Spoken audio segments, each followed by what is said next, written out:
নমস্কার বন্ধুরা, বড়দের প্রণাম আর ছোটদের অনেক অনেক ভালোবাসা জানিয়ে আমি দীপা বর্ধমান জেলার একটি ছোট্ট গ্রাম থেকে তোমাদের সকলকে ওয়েলকাম জানাচ্ছি আমার চ্যানেলে। আশা করি তোমরা সবাই খুব ভালো আছো, সুস্থ আছো।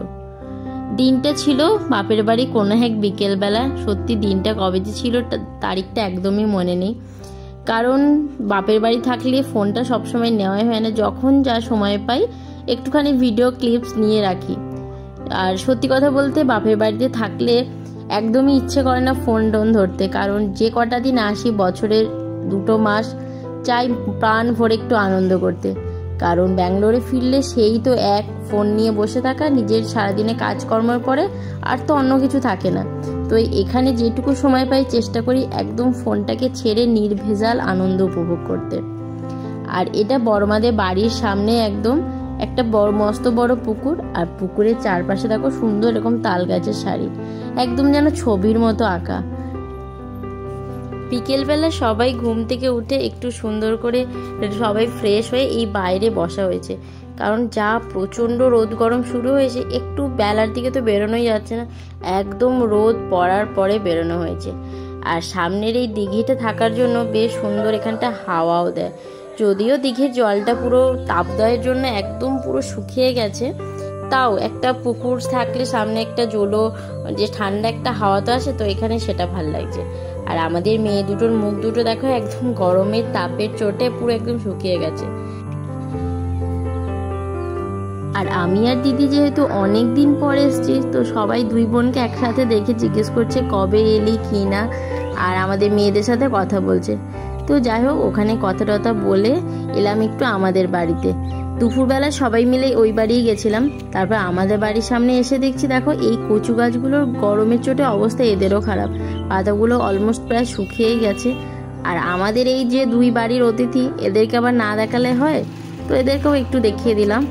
তারপর সবাই মিলে আর কি করব, বসে থেকে একটুখানি বিকেলবেলা ঘুরতে বেরিয়েছি। আর এই যে মা আর বৌদি তো লজ্জায় পেয়ে যাচ্ছে একটুখানি ভিডিও করছি বলে, তো যাই হয় আর কি। তো মা, আমি আর বৌদি সবাই মিলে এখন একটু বেরিয়ে।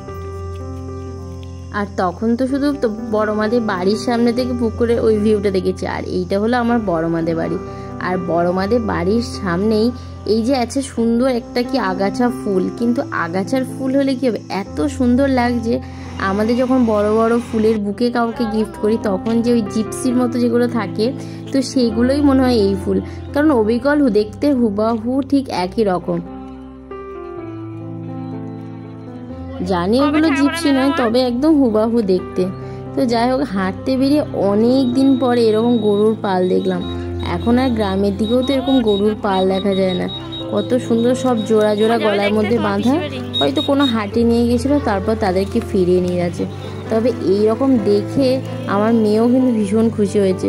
সত্যি কথা বলতে আমরা নয় ছোটো থেকে গ্রামে বড় হয়েছি, কিন্তু যারা শহরে থাকে তাদের কিন্তু এইসব দেখতে ভীষণই ভালো লাগে। আমার মেয়ে তো এসে থেকে সারাদিন ওই গরু ছাগল, কোথায় গরু দেখতে যাচ্ছে, সারাদিন ছাগলকে পাতা খাওয়াচ্ছে, এইসব নিয়েই আছে। কারণ ওরা তো এগুলো পায় না, এগুলো দেখতে ওদের ভীষণ ভালো লাগে। আর এই যে এখন মা বাটি করে কিছু নিয়ে ঘুরছে ওকে খাওয়াবে বলে, আর ওর প্রিয় ওই দাদাইদের নতুন অতিথি 3টেকে তাদেরকে খেতে দিচ্ছে। আর বাইরে থেকে কিছু ছাগল এসে সেগুলো খাচ্ছে বলে তাদেরকে আবার দৌড়ে দৌড়ে মারতেও যাচ্ছে। মানে এরকম করেই ওর পুরো সারাটা দিন কাটছে। আর আমি ওর কাজকর্মগুলো একটুখানি ভিডিও করছিলাম বলে আবার রেগেও যাচ্ছে যে মাম্মাম তুমি এগুলো কেন ভিডিও করছো বলে। তো যাই হোক, এরকম করেই ওর পুরো দিন কাটছে। আর তোমাদের এই গ্রামের এই নির্ভেজাল সুন্দর ব্লগগুলো কেমন লাগছে প্লিজ আমাকে কমেন্ট করে জানিও। তো যদি ভালো লাগে একটা লাইক করে দিও। সবাই ভালো থেকো, সুস্থ থেকো, দেখা হবে আবার নতুন একটা ভিডিওর সাথে। আজকের মতো টাটা, গুড নাইট।